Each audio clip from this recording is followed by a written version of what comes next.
Okay, NCAA 14 football fans, today we're going to be talking about how to user catch in NCAA 14. This is a tactic that every elite player needs to learn and master. This is kind of the concept this year for user catching. Basically what you're going to try to do is we're just going to come out in a nice play where we isolate one side of the field. We're going to come out in 2 and under. We're going to this is actually the route I like to user catch the best. It's the comeback routes, and so we're going to put the far right receiver here on a comeback. And we're just going to clear out space, drag everything, and get everything out of the way. Over here. So if you take a look here at your boy Martinez, we're going to pass lead. We're actually not going to. I don't pass lead inside. Some people do. I'm not going to pass lead. What you're going to do is when you're about 10 yards, actually about once he hits about the 45 yard line here, I'm going to throw with a bullet pass, and I'm going to click onto the dude, and I'm going to come to the inside and try to make the catch. See here, and I get the user catch animation. That's what you want to get. Now you can do that out of multiple formations, multiple sets. The main thing you want to look for, what I like to look for, is like either an isolation or 2x2 sets. And I want to throw it to the wide side of the field every time. And then what we're going to do here, we're just going to throw it to the left side of the field now. And this is just against man cut. And see, that's the animation you're going to be getting. You don't have to swivel back to the outside. In Madden 13, some of the rocket catches, you had to swivel back to the outside. Luckily for us here in NCAA, we don't have to do that, so we need to take advantage of that.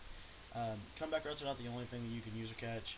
Here I'm going to put the wide receiver on the right on a fade pattern, and you're just going to pass this to the inside, and that's the animation you want to try to get there. Sometimes he'll drop it though, as you saw there. But a lot of times it's going to be a nice big play opportunity you can use for your offense. Oftentimes you want to use the comeback route against man coverage, and then if you read zone here, we're going to throw some against zone. If you read zone, then you want to throw the fade. So we're going to throw the fade against zone. And the cool part is we can put the slot receiver here on a flat route to clear space. And essentially now we're running basically curl flats. You're passing to the inside, and you're going to click on it, you're just going to go underneath it like that. 2 drops in a row, but I mean, you kind of see the point, you kind of see the purpose of it. You're going to get big, and you're going to get, it's going to be tough to stop.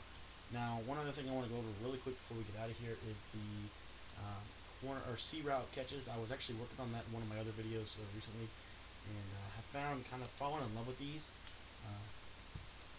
All you do is you bullet pass once they cut upfield. So once my C route's going to cut to the inside. You see how he has a cut to the inside, then he cuts up, then he cuts back to the outside. When he cuts up, I'm going to throw with no just a bullet pass with no pass lead, and I'm going to click on. I'm just going to cut it off like that. Essentially, it works like a quick slant or a quick in route, and it's going to be very effective to beat man coverage. Now, the cool part about it, it's a 2-window route. So if they're in some kind of a zone coverage with like a flat defender coverage, standard cover through coverage, we're going to be able to hit this route at a different point in the route in order to beat the zone coverage here. So we're going to take a look here. This time we're going to throw to the left side, so just take a look at the left side of the field. And we see zone. Okay, so we know to wait a little bit, and then you want to actually make a horrid user play there. But you guys kind of see the concepts, hopefully. I'm going to try to get it out of this. I don't know if this formation has the play. We may have to punt. We're going to go ahead and just punt the ball back, because this controller that I'm using on the other side sucks.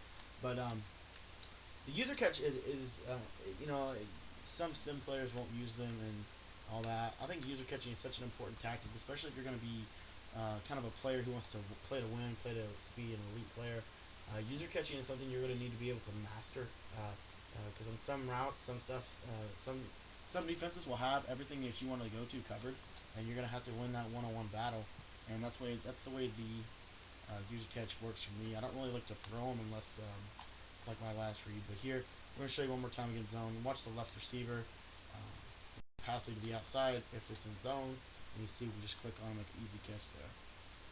So that's all. That's pretty much all we have for the user catching tutorial. There's a couple of other ways to trigger animations, some other stuff you can do. Real quickly, actually, I do want to show you this route. The post route. Actually, guys, nope, that's all we got for today. But thanks for checking out this NCAA 14 tip, and we'll see you guys next time. Make sure to like, rate, and subscribe. Thanks, guys.